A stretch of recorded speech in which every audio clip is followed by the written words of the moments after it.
My question to you, who has trained you to leave them alone?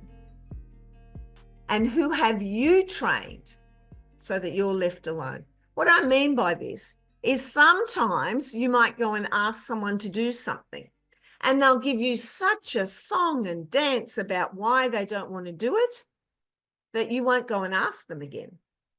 So they have trained you to leave them alone.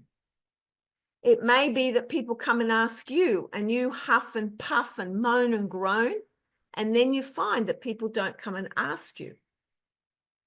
And this all contributes to your reputation. It contributes to your brand in the workplace, which of course in turn contributes to your performance management.